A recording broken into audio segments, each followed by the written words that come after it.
Don't drink your wine. Those 4 words came from the smallest voice in the mansion, a 10-year-old boy, the son of the maid. And in that single moment, everything stopped, the music, the laughter, even the heartbeat of one of Los Angeles's most powerful men. Edward Sterling, billionaire, visionary, husband to a woman everyone envied, had no idea that the glass in his hand carried more than wine. It carried betrayal. That night, one child's warning shattered the illusion of perfection, exposing secrets that had been buried behind marble walls, and revealing a truth that would change everything he thought he knew about love, loyalty, and family. Welcome back, my beautiful family and friends.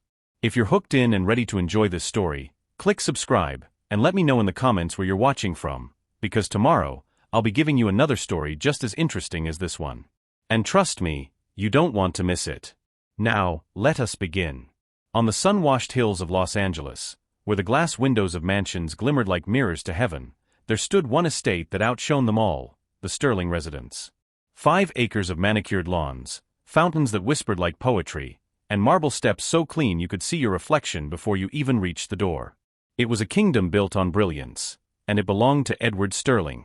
By 45, Edward had conquered the digital world. A self-made tech investor who turned ideas into empires, he was the man others quoted in business schools and dreamed of shaking hands with. Magazines called him the Oracle of Innovation. Employees described him as decisive, intimidatingly calm, and impossibly driven. Every detail of his life seemed engineered for perfection, from the suits tailored in Milan to the silent electric cars lined up in his garage like obedient soldiers. And yet, inside the shining walls of that mansion, perfection had a heartbeat, and it wasn't as steady as it seemed. Edward's wife, Layla, was the crown jewel of his carefully curated world, radiant, refined, and effortlessly magnetic. Born in the Middle East, she carried herself with that rare blend of mystery and grace that turned heads without trying. When Edward introduced her to the public 2 years earlier, cameras flashed like lightning. "The Diamond of Beverly Hills," headlines read, celebrating their wedding as the union of intellect and beauty. To everyone watching, Layla embodied elegance. Her laughter filled charity galas, her fashion sense graced glossy magazines, and her serene composure made her the envy of every socialite. But for those who lived within the mansion's walls, she was more than glamour, she was discipline wrapped in silk. Each morning at 7, Layla drifted down the spiral staircase in pale satin robes, the faint scent of jasmine following behind her. She spoke softly, but her presence commanded the room. The staff adored her courtesy. The chef praised her refined taste. Even Edward's business partners were disarmed by her charm. Still, there was one secret detail about Layla that drew silent curiosity: her so-called younger brother, Omar. He appeared often, tall, sharply dressed, his gaze quick and calculating. When asked what brought him to Los Angeles, Layla would smile lightly. "Family visits, of course. He's all the family I have left." Omar never stayed long, but his presence left a faint tension, the kind only those attuned to undercurrents could feel. Among those quiet observers was Desmond, the 10-year-old son of the family's maid, Amanda. He was small for his age, with curious brown eyes and the patience of someone used to being invisible. His mother had worked for the Sterlings since before Layla arrived, humble, respectful, grateful for every paycheck that kept a modest roof over their heads in south-central LA. Desmond spent his after-school hours at the mansion while his mother finished her chores. He loved watching the chandeliers flicker when the sun sank low, or hearing the piano hum softly from the parlor when Layla practiced her favorite melodies. To him, the mansion was a dreamland, quiet, cold, and impossibly large. But even children notice what adults ignore. He saw the way Layla's eyes sometimes hardened when Edward wasn't looking. He noticed how Omar never called her sister unless someone else was within earshot. And he heard whispers, strange, sharp ones, drifting from behind closed doors when they thought no one was around. Edward, for his part, was a man who mistook silence for peace. He believed the absence of conflict meant happiness. He never questioned Layla's long phone calls in Arabic, her unexplained trips into the city, or the subtle shift in her demeanor when Omar appeared. He thought love was trust, and trust required blindness. His staff admired him, yet pitted him in ways he would never guess. To them, Edward Sterling was a legend in a suit, powerful but lonely. He worked late, spoke little, and surrounded himself with efficiency instead of affection. Sometimes, late at night, Desmond would see him sitting alone in his study, glasses low on his nose, staring not at his computer screen but at an old photograph tucked inside his desk drawer, a faded picture of a woman with a gentle smile. The boy never asked who she was, but something about the look in Edward's eyes told him she mattered. The Sterling mansion had rules, unspoken but ironclad. No one disturbed Mr. Sterling after 9 p.m. No one entered Mrs. Sterling's private lounge without invitation. And absolutely no one questioned Omar's visits. Amanda followed every rule to the letter. But Desmond, being 10 and endlessly curious, sometimes lingered where he shouldn't. One afternoon, while polishing silver trays in the dining hall, he heard Omar laughing softly with Layla. Their voices floated in from the patio. The laughter didn't sound like that of siblings, it sounded like a secret. When footsteps approached, Desmond quickly busied himself, heart racing. Layla's heels clicked against the marble floor, and for a split second, her gaze locked with his. Her expression didn't show anger, it showed warning. A quiet, terrifying reminder. Children who see too much don't last long in grown-up games. But Desmond couldn't help watching. He had the kind of mind that noticed patterns, when the house felt different, when people acted off rhythm. He saw how the chef prepared 2 separate bottles of wine each night, one for Edward's dinner, one untouched. He noticed Omar always handled the drinks before dinner began.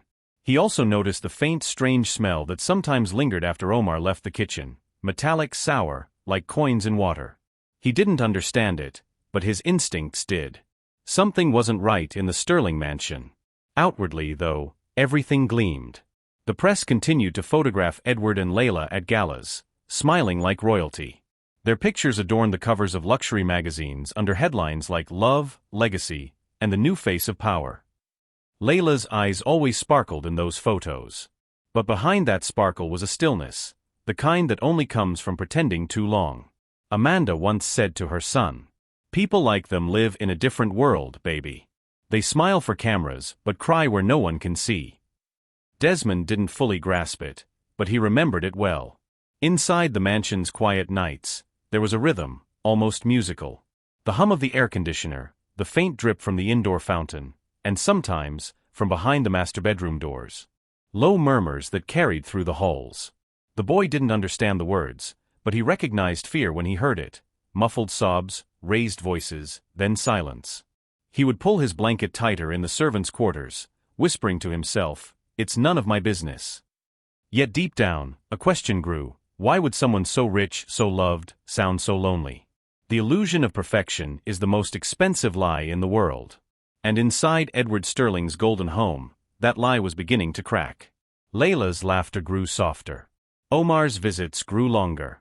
And the boy who wasn't supposed to notice, the child sweeping corners and polishing tables, began to see the truth hidden beneath the shine. For now, the world outside still believed in the fairy tale. The billionaire and his beautiful wife. The mansion that looked untouchable.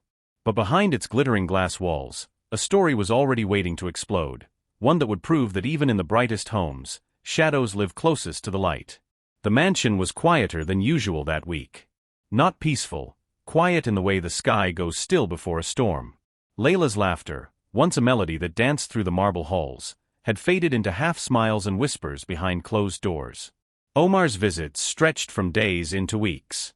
And Edward, oblivious but restless, buried himself deeper in meetings and late-night calls, convincing himself that busyness meant stability.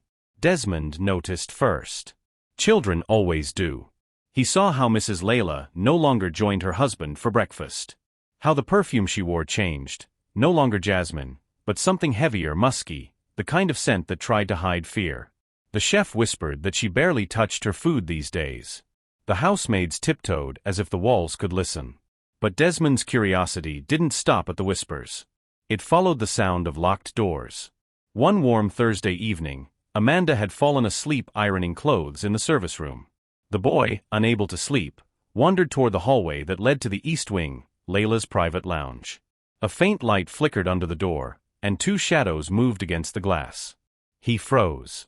Omar's voice came first, low, urgent. "He'll sign the transfer next week. You just have to keep smiling." Layla's answer came sharp as glass. "Do you think I enjoy pretending? He watches me like a hawk lately." "Then finish it," Omar hissed. "A single drink, and all this ends." Desmond's small heart hammered so hard he could hear it. He didn't understand everything, but he knew the tone of danger when he heard it, the same tone stray dogs make before a fight. He backed away, careful not to breathe, until his heel hit a vase near the wall. It wobbled once, twice, then shattered. The door burst open. Omar stepped out, eyes narrow, scanning the hall. "Who's there?" he barked. Desmond ducked behind the staircase, holding his breath. After a tense pause, Omar muttered something in Arabic and returned inside. The boy waited a full minute before running back to his mother, shaking. He didn't tell her what he'd heard, not yet. The next morning, the mansion prepared for a dinner party.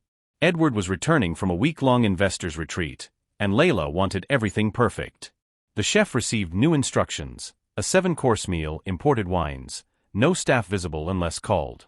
The air filled with aromas of rosemary, butter, and roasted lamb. But beneath that fragrance lingered something colder: anticipation. Amanda worked silently, folding napkins in the kitchen while Layla stood nearby, supervising every detail with a tight smile. Desmond, polishing cutlery, kept stealing glances at her. She looked beautiful, yes, but pale, distracted. Her hands trembled slightly as she adjusted the glasses. When the chef reached for the wine bottle, Layla stopped him. "I'll handle the drinks tonight." Her tone left no room for argument. Omar appeared at the back door not long after, dressed formally, his eyes sweeping across the kitchen like a wolf surveying its territory. He whispered something to Layla, slid a small vial into her palm, and disappeared into the hall. Desmond saw it. A quick movement, almost invisible. A glass vial, no larger than his finger. He blinked, unsure if his mind had invented it, but the chill in his chest said otherwise. Evening came draped in golden light. The mansion glowed, chandeliers blazing, soft piano music humming through the living room. Edward Sterling arrived at exactly 7:30, suit immaculate, smile weary but genuine. He kissed his wife's cheek, and for a fleeting second, something sincere flickered in her eyes, not love but guilt. "You've outdone yourself, darling," Edward said, glancing around.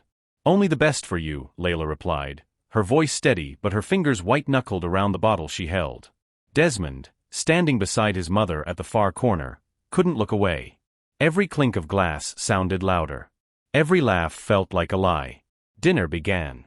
The chef served in silence, then retreated. Layla poured 2 glasses of red wine, one for herself, one for Edward. The liquid shimmered like rubies beneath the chandelier. Omar stood by the window, pretending to check his phone, but Desmond saw his eyes fixed on the glasses. Edward raised his. "To love," he said softly, "and to loyalty." Layla's hand trembled slightly as she lifted hers. "To forever," she murmured. Desmond's breath caught. His small hands gripped the edge of the counter. His heart screamed to speak, but fear nailed his tongue. He looked at his mother. She was smiling politely, unaware. He looked back at Edward, the man everyone called powerful, but right now looked so human, so trusting. And then, as the glass neared Edward's lips, Desmond heard something faint, Omar whispering in Arabic. "Drink, and everything changes." That was the spark. Something deep inside Desmond, older than his 10 years, older than logic, exploded into courage. He bolted forward. "Sir, please, don't drink your wine." The words tore through the air like thunder. Everything stopped. Layla froze mid-sip. Omar's face went pale. Edward blinked, confused, lowering the glass halfway. "Desmond?" he asked, startled. "What's wrong?" The boy's voice quivered. "It's bad, sir. I don't know how, but it's bad. Please just don't." Amanda gasped. "Desmond, what are you doing?" But it was too late. The moment had cracked open. The illusion shattered. The silence that followed was unbearable, the kind that seems to hold its breath. Layla's eyes darted to Omar. For the first time, Edward noticed. The connection. The fear. The hidden familiarity. "What's going on here?" he demanded. No one answered. He looked at the glass, then at Layla. Her hand trembled again, faint but visible. A drop of sweat trickled down her neck. And Desmond, small, shaking, heart-pounding, stood his ground. "I heard them," he whispered. "I heard them talking." The sound of that child's voice, innocent, trembling but certain, changed everything. Edward set the glass down slowly. His eyes, once soft with affection, turned sharp as steel. "Layla," he said quietly, "where is your brother?" Her lips parted, but no sound came. Omar had vanished. In that instant, the mansion's fragile harmony collapsed. Trust fractured like glass under pressure. A boy's courage had pulled the first thread, and soon, the entire web of deceit would unravel. But for now, the wine remained untouched. And a secret far deeper than betrayal waited to be revealed. The air in the Sterling dining room turned heavy, so thick it felt alive. Moments ago, laughter and music had filled the space. Now, every sound had vanished, replaced by silence sharp enough to cut. Edward Sterling, the man who once commanded boardrooms and shaped industries, sat frozen at the head of the table, staring at the glass of red wine that glowed under the chandelier like liquid fire. Across from him, Layla's perfect posture faltered. Her breathing quickened. And at the far end of the room stood a boy, trembling wide-eyed, the child who had dared to break the silence. "Desmond," Edward repeated, voice low but trembling with authority. "Why did you say that?" The boy's throat was dry. His small voice barely reached across the room. Because I think something's wrong with your wine, sir." Layla rose slowly, her silk gown whispering against the marble. "This is ridiculous," she snapped, her accent thicker now. "He's just a child, Edward, a frightened little boy trying to impress you." But Edward didn't look at her. His gaze remained locked on Desmond. The boy's fear was real, not the kind a child fakes to gain attention. "What made you say that?" Edward asked. Desmond's eyes darted toward the kitchen, toward the hall where Omar had vanished moments before. He hesitated, then whispered, I heard them talking. Mrs. Layla and Mr. Omar. They said, once you drink, everything changes." The words hit the room like thunder. Layla's lips parted, not in surprise, but in horror. Her eyes, dark and sharp, flitted toward the kitchen door. The faintest flicker of guilt crossed her face before she masked it again. "That's absurd," she hissed. "He's lying." Amanda appeared from the kitchen, confusion and fear twisting her features. "Desmond," she gasped. "Why would you say such a thing?" But Edward raised a hand, stopping her. "Let him speak." The authority in his tone silenced everyone. Even Layla stepped back, realizing her charm had lost its hold. Desmond swallowed hard, his hands trembling. "I saw him, Mr. Omar, give her something. A little bottle." "A bottle?" Edward repeated. "Yes.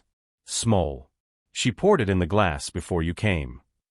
Layla laughed, too quickly, too loud. "Edward, please. Listen to yourself. You're believing a child over your own wife." But Edward's eyes had changed. The sharpness of a man trained to read lies, the same instinct that built his empire, returned. He leaned forward, his voice quiet but deadly calm. "Then you won't mind if we test the wine." Her expression froze. For a fraction of a second, panic flickered, quick but unmistakable. And that was enough. Edward pressed a button on the wall, a subtle feature that summoned his private security team. Within seconds, 2 guards entered. "Sir," one asked. "Take this glass," Edward said, his tone cold as steel. "Get it analyzed immediately." Layla moved toward him, panic breaking through her composure. "Edward, please, this is humiliating." "What's humiliating," he snapped, "is finding out whether the woman I share my bed with is trying to kill me." The words cut through her like a blade. Desmond stood silently, unsure if he had saved a life or destroyed one. Amanda knelt beside him, whispering, "Why did you do that, baby?" "Because it's true," he whispered back. "I saw it." Tears filled her eyes, not just from fear, but from the quiet ache of knowing her son might pay the price for his honesty. Minutes later, a guard returned, holding the glass inside a sealed plastic bag. "Sir, we ran a quick test with the portable kit. It's positive for cyanide traces." The room erupted. Layla gasped, stumbling backward. No, that's impossible. It's a mistake." Edward rose slowly. His chair scraped against the marble with a sound that made every soul flinch. He walked toward his wife, the woman the world called the Diamond of Beverly Hills. "A mistake," he said softly. "Or a plan." Her silence answered him. "Where's Omar?" She didn't answer. Edward's voice thundered now. "Where is he, Layla?" But she was already shaking, the mask crumbling. Her perfect posture collapsed into trembling disbelief. "You don't understand," she whispered. "I had no choice." "No choice." Edward repeated. "You had everything." Police sirens pierced the quiet minutes later. The mansion filled with flashing red and blue light. Omar was found near the back exit, attempting to flee. The vial, half empty, was still in his pocket. Layla cried as they handcuffed her, her words tumbling between sobs and excuses. "He made me do it. You don't know what he's capable of." Edward didn't answer. He watched in silence, eyes hollow, as the illusion of his perfect life was carried away in police vehicles. And when it was all over, when the guest had been dismissed, the staff had retreated, and the sirens faded into the distance, only 3 people remained in the dimly lit dining room: Edward, Amanda, and Desmond. For the first time, Edward's voice softened. "You saved my life tonight." Desmond shifted nervously. "I didn't mean to cause trouble, sir." "Trouble?" Edward knelt slightly, looking the boy in the eye. "You stopped me from dying." Amanda placed a hand on her son's shoulder. "He just did what he thought was right." Edward's gaze lingered on Desmond, the boy's features, the calm courage in his eyes, something strangely familiar. A memory tugged at the edges of his mind, a faint echo of a face from years ago. But it slipped away as quickly as it came. The mansion stood in silence once again, but it wasn't the same silence as before. It wasn't the polished calm of perfection. It was the silence that follows truth, heavy and irreversible. In one night, a child's voice had shattered a world built on lies. And as Edward Sterling looked at the boy who had saved him, he didn't yet know, not truly, that his life had just been spared by something far greater than luck. It was blood calling to blood. A bond written long before either of them understood its meaning. The night after the arrest felt endless. The mansion, once alive with elegance and soft jazz, now breathed only silence. It wasn't peaceful silence, it was the kind that carried ghosts. Edward Sterling sat alone at the same dining table where hours earlier his death had nearly been served to him in a wine glass. The scent of roses still lingered faintly in the air, mixed now with the bitterness of betrayal. Outside, the media vans had gathered. Flashes from cameras lit the windows like lightning. But Edward didn't move. He simply stared at the untouched wine glass sealed in evidence tape, as if the answer to every question in his life hid behind that red shimmer. Amanda approached quietly, holding a tray with tea. "Sir," she said softly, "you should rest. You've been sitting here for hours." Edward didn't look up. His voice was barely a whisper. "Did you know?" She froze. "Know what?" "About them. About my wife. About this lie I've been living." Amanda shook her head. "No, sir. None of us did. She fooled everyone." Edward exhaled, the sound sharp and tired. "I thought I could read people. It's what made me successful. I built companies by knowing who to trust. And yet, in my own home."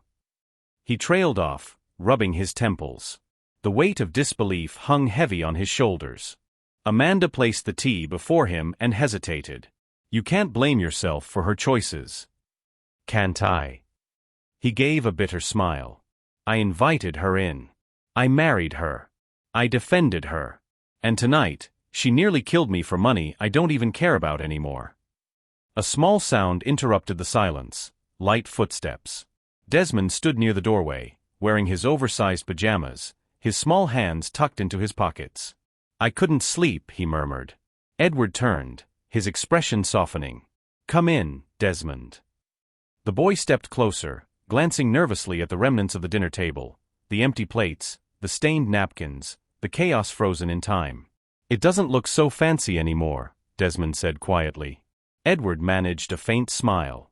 "No, it doesn't." The boy hesitated, then spoke again. "I didn't mean to make everyone mad. I didn't want you to get hurt." Edward studied him for a long moment, his voice gentle.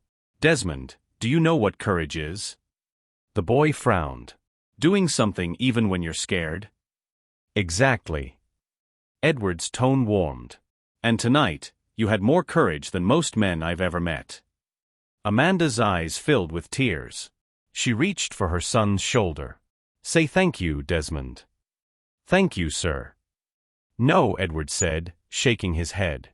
"Don't thank me. You saved my life." He leaned back in his chair, looking between them, the maid who'd served his family for years and her quiet, observant son who had changed everything. "I owe you both more than I can ever repay," he said. "You'll never have to worry about money again." Amanda's eyes widened. "Sir, that's not why." "I know," he interrupted softly. "That's what makes it mean something." The clock on the wall ticked steadily, each sound echoing through the cavernous dining room. Outside, the storm of media attention raged on, but inside, a strange calm began to settle, fragile, uncertain but real. Hours later, after Amanda had guided Desmond to bed, Edward wandered into his study. Stacks of old documents lined the mahogany desk, but his gaze drifted to a small wooden box tucked in the corner. He opened it slowly. Inside was a faded photograph, a young black woman smiling brightly, her hair loose around her shoulders. Her name came to him like a whisper he'd tried to forget. Naomi. He remembered her laugh, warm, disarming. They had met at a charity event 11 years earlier, when his company sponsored an outreach program for underprivileged youth. She was volunteering as a community coordinator, intelligent, passionate, unpretentious. That night, they talked for hours after the event ended. One thing led to another, a night of unexpected connection between two lonely souls who would never meet again. Until now, he hadn't thought of her in years. But something about Desmond, the shape of his face, the calmness in his eyes, had stirred that memory. The next morning, Edward found Amanda in the kitchen, preparing breakfast. "Amanda," he began carefully, "can I ask you something personal?" She looked up, surprised. "Of course, sir." He hesitated. "Your last name, you were born Amanda Johnson, correct?" "Yes, sir." "Do you have a sister named Naomi?" The question hit her like a gust of cold wind. The knife slipped from her hand, clattering onto the counter. "Why are you asking?" she whispered. "Because I knew her," Edward said quietly. "A long time ago. She worked with one of our community programs years before I married Layla." Amanda's eyes softened with both sorrow and recognition. "Naomi, she passed away 10 years ago. Complications after childbirth." The silence that followed felt eternal. "Childbirth," Edward repeated under his breath, his pulse quickening. "She had a child?" Amanda nodded slowly, realizing too late what his question meant. "Yes. A boy." Edward's hands trembled slightly. "Amanda. Desmond. Naomi's son." Her lips parted. You think?" "I don't think," Edward said hoarsely. "I know." Amanda sat heavily on a stool, tears flooding her eyes. "She never told me who the father was. She said it wouldn't matter, that the man wouldn't care. After she died, I took him in. I raised him as my own." Edward turned away, pressing a hand to his face. The truth hit him like a wave, staggering, unstoppable. All the coincidences, the resemblance, the unexplainable bond, it all aligned. The boy who had saved his life was the son he never knew he had. That afternoon, Edward stood quietly at the doorway of the guest room, watching Desmond sleep. The boy's face was peaceful, the faintest trace of a smile on his lips. For the first time in years, Edward felt something inside him break open, something warmer than grief, deeper than guilt. "I should have been there," he whispered. "I should have known." Amanda's voice came softly from behind him. "You couldn't have known, sir. But you do now. And that's what matters." Edward nodded slowly. "He deserves more than I've given anyone." "He doesn't need wealth," she said. "He needs a father." The words stayed with him long after she left the room. That night, for the first time in years, Edward Sterling didn't sit in his office or scroll through stock reports. He sat in silence, watching the stars through the massive glass wall of his living room, and wondered how many moments he'd missed chasing the illusion of success. Sometimes, fate doesn't knock on your door, it sends a small boy to shout, "Don't drink your wine." And in doing so, it gives you back the life you never knew you'd lost. The next morning, sunlight crawled slowly across the polished floors of the Sterling mansion. It touched the edges of everything, the silver cutlery, the art on the walls, the velvet curtains, as if trying to remind the house that beauty still existed, even after truth had burned through it. For Edward Sterling, the night had been long and sleepless. He'd spent hours pacing his study, replaying memories he'd locked away years ago. The laughter of a young woman named Naomi Johnson. The smell of coffee in a downtown diner at midnight. The way her voice softened when she spoke about dreams she never got to chase. And now her son, their son, slept just a few rooms away, unaware of the bloodline he carried. Edward found Amanda in the courtyard, hanging freshly washed sheets beneath the morning sun. Her movements were quiet, measured, the way people move when they've carried both grief and dignity for too long. "Amanda," he said softly. She turned, her eyes tired but kind. "Good morning, sir." He hesitated before speaking. "I need to talk to you, not as your employer, but as a man who owes you the truth." Amanda frowned slightly. "The truth?" He nodded. "About Naomi. About Desmond. About me." She froze, the clothesline still between them.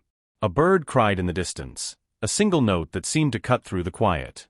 "I knew your sister," Edward began. 11 years ago.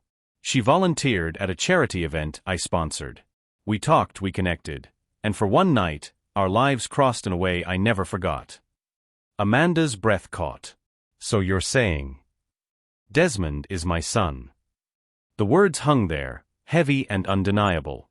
Amanda pressed a trembling hand against her chest, as if trying to steady her heart. "Oh my God." Edward's voice cracked slightly. "I didn't know, Amanda. I swear to you, I didn't know she had a child. If I had—" "She never told anyone," Amanda interrupted, her voice breaking. "Naomi was proud. She said the father was someone she could never have. She didn't even tell me his name. I thought it was just another heartbreak." Edward's eyes darkened with regret. "And it was mine." They stood in silence for a long time, two lives suddenly tangled by fate. Amanda finally spoke, voice trembling. "You can't just walk into his life and change everything overnight. He's a good boy, but he's sensitive. He's been through enough." Edward nodded slowly. "I don't want to take him from you, Amanda. You've given him love I never could. But I want to be in his life, even if it's just as a friend at first."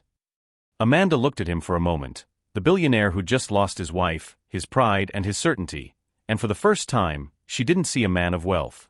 She saw a man stripped bare by truth. "He deserves to know," she whispered. "But when you tell him gently." Later that day, Desmond sat on the back porch, sketching with a dull pencil on scrap paper. He liked drawing the mansion, not the fancy parts, but the little details, the cracks in the tiles, the chipped paint near the steps, the places no one noticed. Edward approached quietly, holding 2 cups of cocoa. "I thought we could use something sweet," he said with a small smile. Desmond looked up, surprised. "You drink cocoa?" "Used to," Edward said, handing him a cup. "It helps you think. Or at least it used to for me." They sat in silence for a moment, sipping. The air smelled of jasmine and rain. "Desmond," Edward said finally, "do you remember when you told me I looked sad that night before everything happened?" The boy nodded. "Yes, sir. You were right. I was sad. But not because of work or anything like that. Sometimes, when people have everything, they forget what really matters. They forget to look back at what they lost." Desmond frowned, trying to follow. "What did you lose?" Edward took a deep breath. His voice softened. "Someone very special to me. A woman I cared about a long time ago. Her name was Naomi." Desmond froze. "Naomi? That's my mom's name." "I know." Edward's eyes glistened. "She was your mother, Desmond." The boy blinked, confused. "You knew my mom?" "Yes," Edward said gently. "We met many years ago. We didn't stay in touch. I didn't know she'd had a child." The boy's hands shook slightly. "A child? You mean me?" Edward nodded slowly. "Yes. You." The silence that followed was fragile, the kind that could shatter with a single breath. Desmond stared at him, disbelief etched across his young face.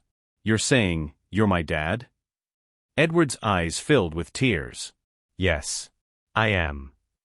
The boy set his cup down carefully, his lower lip trembling. "But you didn't even know me." "And that's my greatest regret," Edward whispered. "If I could go back in time, I'd do everything differently. I'd be there for your first steps, your first words, every birthday. But I can't change the past. I can only promise you this: I'll never walk away again." Desmond stared at him for a moment, searching his face for truth. Then slowly he spoke. "You mean, I saved my dad's life?" Edward smiled through the tears. "You did. And maybe that's how God decided to introduce us." Amanda watched from the kitchen window, a hand pressed over her mouth. She'd feared anger or confusion, but what she saw instead was something else entirely: acceptance. The billionaire who had lost everything was now holding something priceless. And the boy who had once felt invisible was finally being seen. That evening, the house felt different. No longer cold or hollow, but alive again, filled with something real. Edward walked through the halls with Desmond at his side, showing him rooms he'd never entered before. The library, where he'd written his first business plan. The garden, where Layla once pretended to plant flowers for photo shoots but never touched the soil. And finally the study, where Edward had hidden his regrets for years. He opened a drawer and pulled out the photograph of Naomi, handing it to Desmond. "This is your mother. She was brave, kind, and smarter than anyone I've ever met. You have her eyes, you know." Desmond held the photo gently, his voice barely a whisper. "I don't remember her." "Then we'll remember her together," Edward said softly. "Every day." That night, for the first time, Edward didn't dine alone. At the grand table where betrayal once sat, 3 plates were set, one for Edward, one for Amanda, and one for the boy who had unknowingly saved them all. As they ate quietly, Desmond looked up and smiled. "You know, sir. I mean, Dad, it doesn't feel so big in here anymore." Edward chuckled, his heart lighter than it had been in years. "That's because it's finally a home. Sometimes the truth doesn't destroy, it rebuilds. And sometimes, the greatest miracle isn't finding love, but realizing it was sitting quietly beside you all along." The night that once almost ended Edward Sterling's life had instead given him a new one.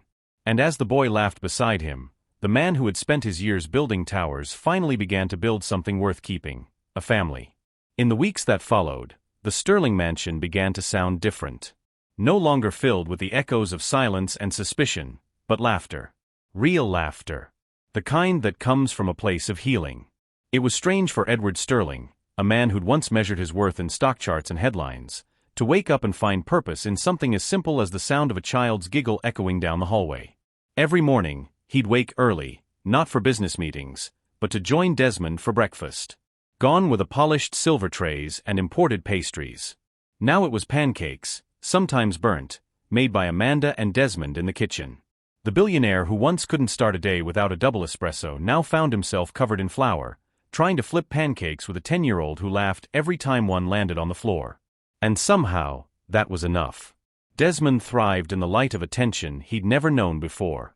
He followed Edward around the house with boundless curiosity, touching everything, asking endless questions. "Why do you have so many books if you don't read them? Does this painting cost more than my school? Do billionaires really eat ice cream, or is that just in movies?" Edward laughed, often harder than he had in years. "You ask more questions than a journalist, you know that?" "That's how you learn," Desmond replied proudly. Amanda watched them from a distance, heart swelling. The boy who had once been quiet and cautious now ran through marble halls with ease, and the man who once hid behind power now knelt to tie his son's shoelaces. It was as if the house itself had come alive again, every room warmer, every shadow softer. Still, beneath the newfound peace, Edward carried guilt, a quiet ache that followed him even in laughter.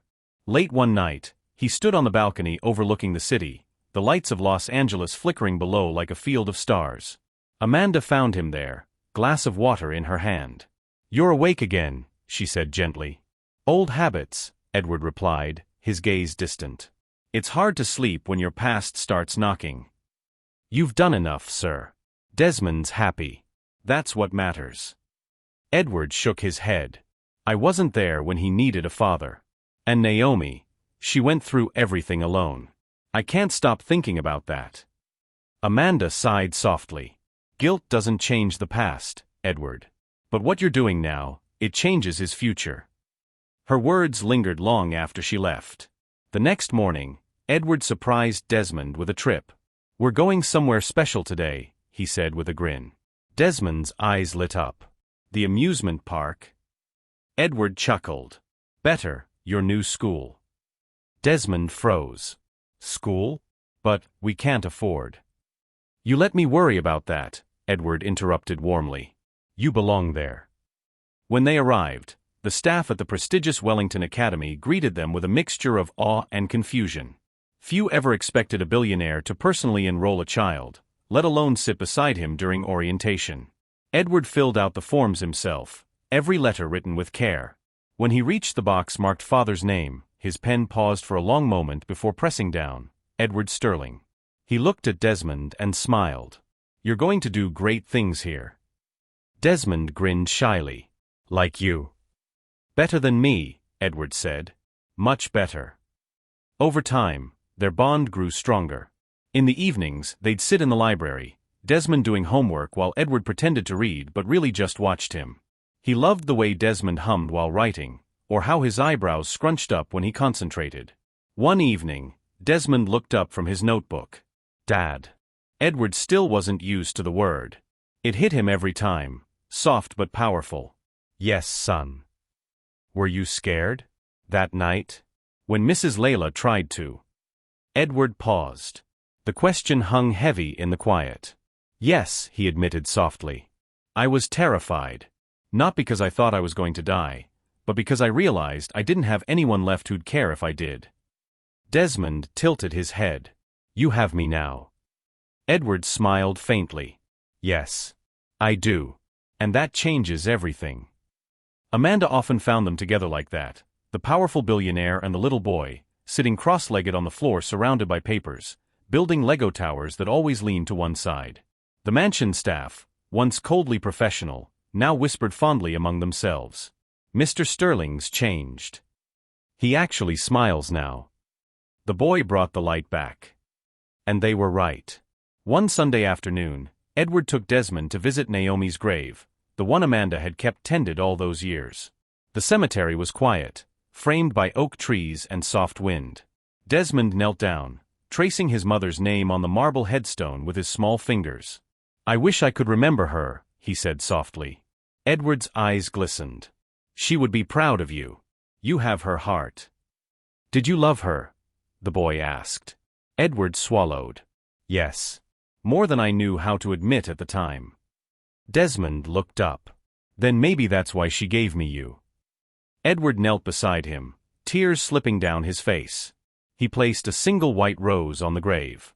"Thank you," he whispered, "for sending him to me when I didn't even know I needed him." After that day, Edward stopped carrying guilt like a wound. He began to live, not as a man haunted by mistakes, but as a father learning how to love. The mansion that once echoed with deception now echoed with life, music, laughter, and late-night homework sessions. The billionaire had become a man again. The boy had become a son. And the maid, once invisible in the background, had become part of a family that had rebuilt itself from the ashes of betrayal. Sometimes redemption doesn't arrive in grand miracles. Sometimes it comes in the form of a small hand reaching for yours, and a child's voice saying, "Don't drink your wine." Peace never lasts unchallenged, not in life, and certainly not in Edward Sterling's world. For weeks, the mansion had been a sanctuary, laughter in the halls, warmth at the table, and a boy's voice echoing where silence once ruled. But outside those gates, the world hadn't forgotten. Headlines still screamed betrayal, corruption, scandal.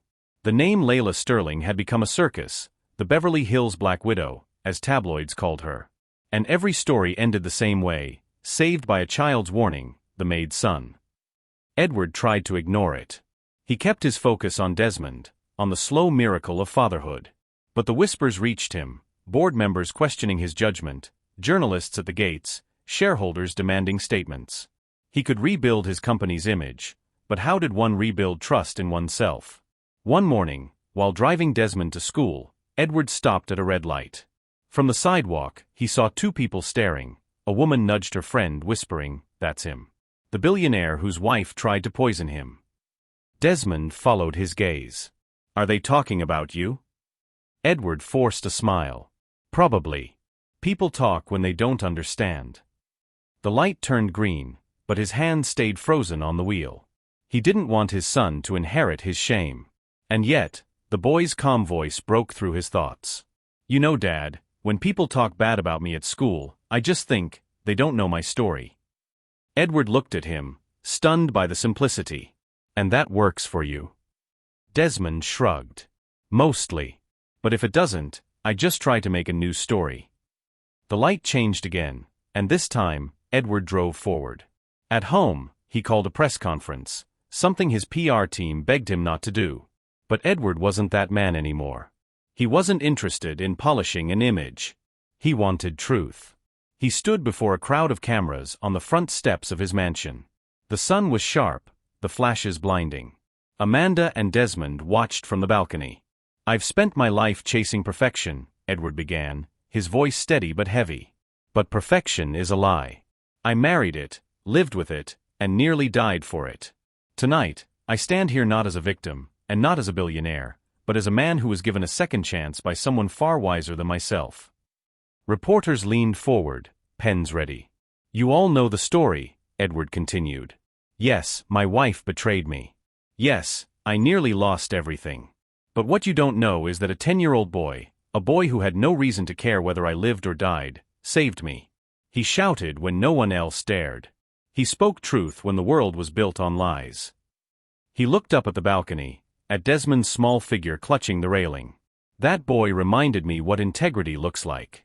And in doing so, he gave me something more valuable than all my companies combined, a family. He paused, letting the weight of the words sink in. I don't ask for your sympathy. I ask you to remember this. Courage doesn't come from power or money. It comes from conscience. And sometimes, the smallest voice can save the greatest fool. The crowd fell silent. Cameras flashed, but no one shouted questions. For once, even the tabloids had nothing sensational to twist. That night, the three of them, Edward, Amanda, and Desmond, sat together watching the news replay the speech. Amanda shook her head. You didn't have to do that, Edward. Yes, I did, he replied. 4 years, I hid behind success. But truth deserves a spotlight too. Desmond grinned. You sounded cool on TV, Dad. Edward laughed softly. Cool, huh? I'll take that. He reached over and ruffled the boy's hair. The small gesture, one he'd seen fathers do countless times but never experienced himself, felt like grace. But grace is often tested. 2 weeks later, Edward received a call from his lawyer. Layla wanted to meet, one last time, before her sentencing. Amanda warned him. You don't owe her anything. Let her fade away. I owe myself closure, he said quietly. And maybe, forgiveness. At the detention center, the meeting room was sterile, cold. Layla entered in handcuffs, her beauty faded but her composure intact. For a long moment, neither spoke. You look older, she said finally. You look smaller, he replied.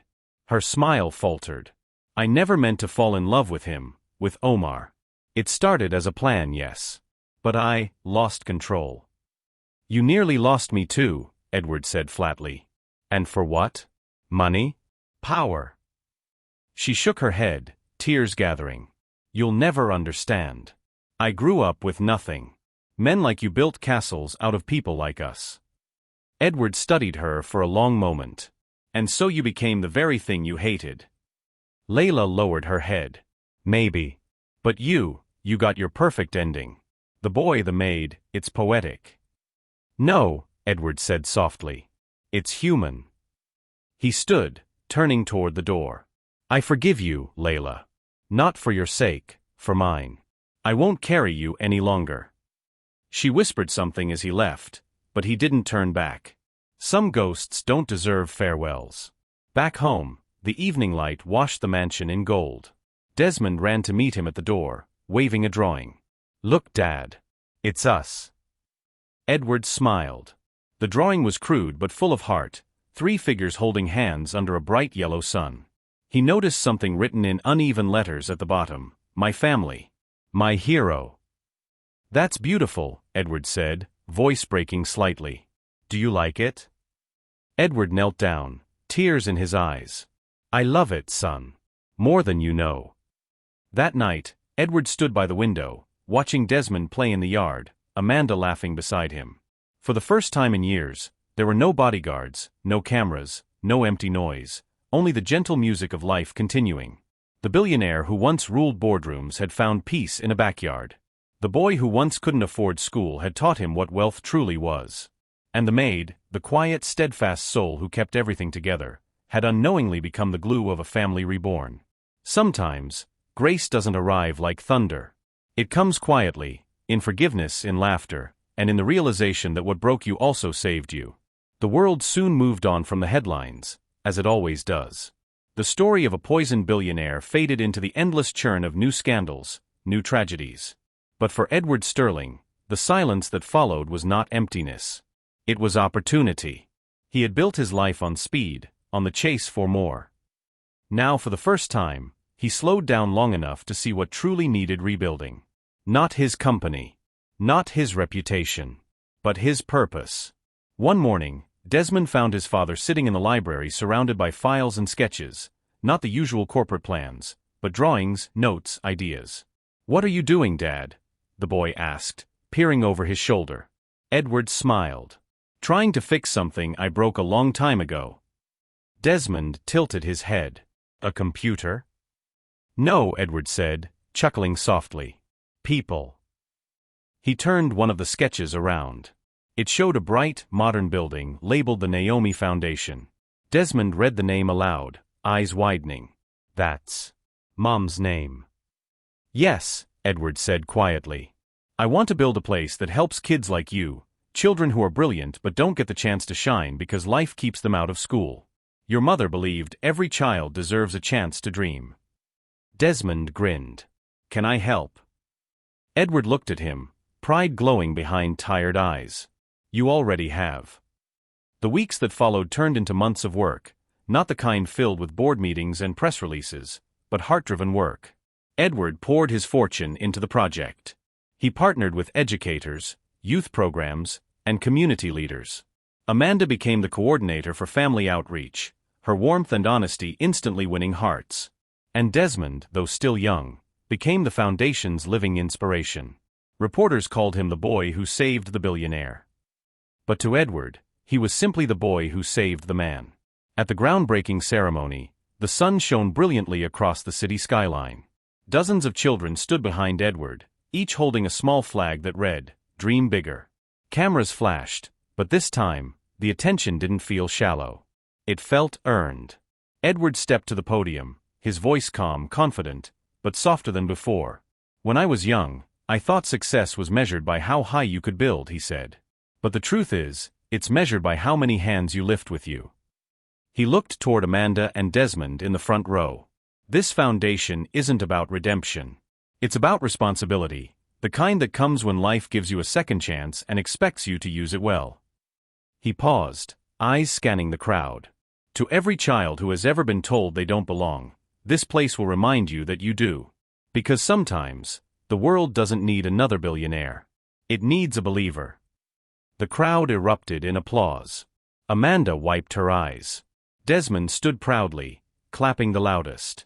Later that afternoon, father and son walked through the half-built site, steel beams rising toward the sky like promises waiting to be fulfilled. Desmond stopped beside one of the beams and traced the letters NJ that a worker had engraved in wet concrete. "That's for Mom, right?" Edward nodded. "It is. Everything here starts with her, and ends with you." Desmond thought for a moment, then smiled mischievously. "Then can I have my initials on the next one?" Edward laughed. "You'll have the whole wall." As the months rolled by, the mansion that once symbolized isolation became a home alive with visitors, students, teachers, volunteers. Amanda coordinated weekend tutoring sessions in the Grand Hall. Desmond turned the study into a homework fort, where he and neighborhood kids sprawled out with snacks and drawings. The house had finally become what it should have been all along, a place of life, not luxury.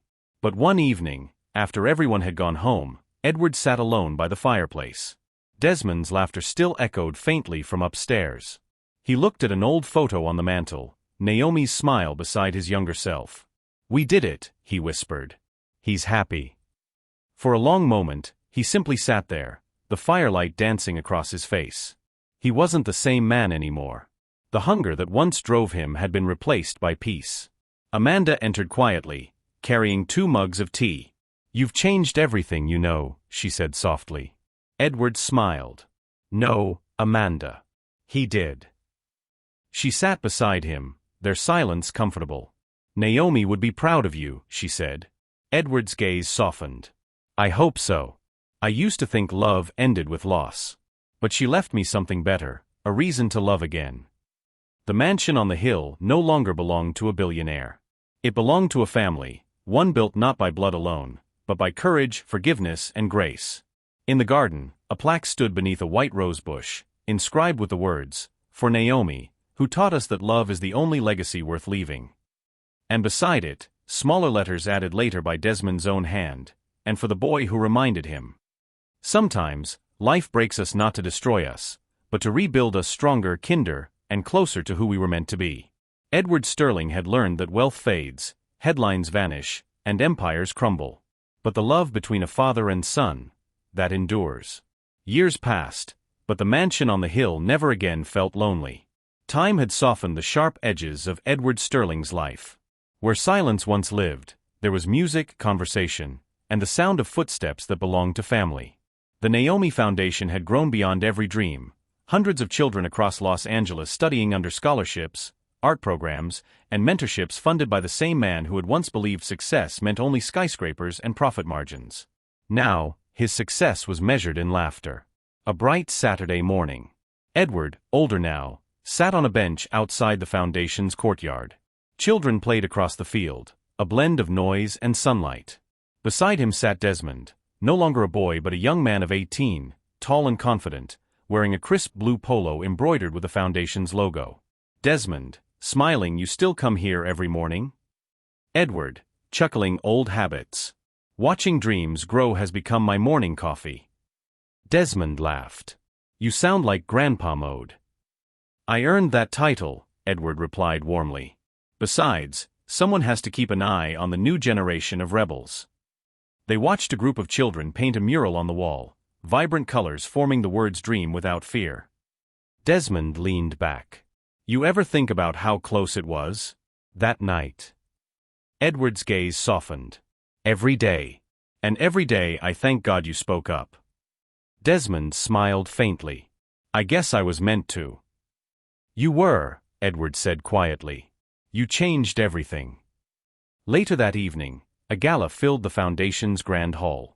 It wasn't an event for investors or celebrities, but for students, scholarship recipients sharing their stories.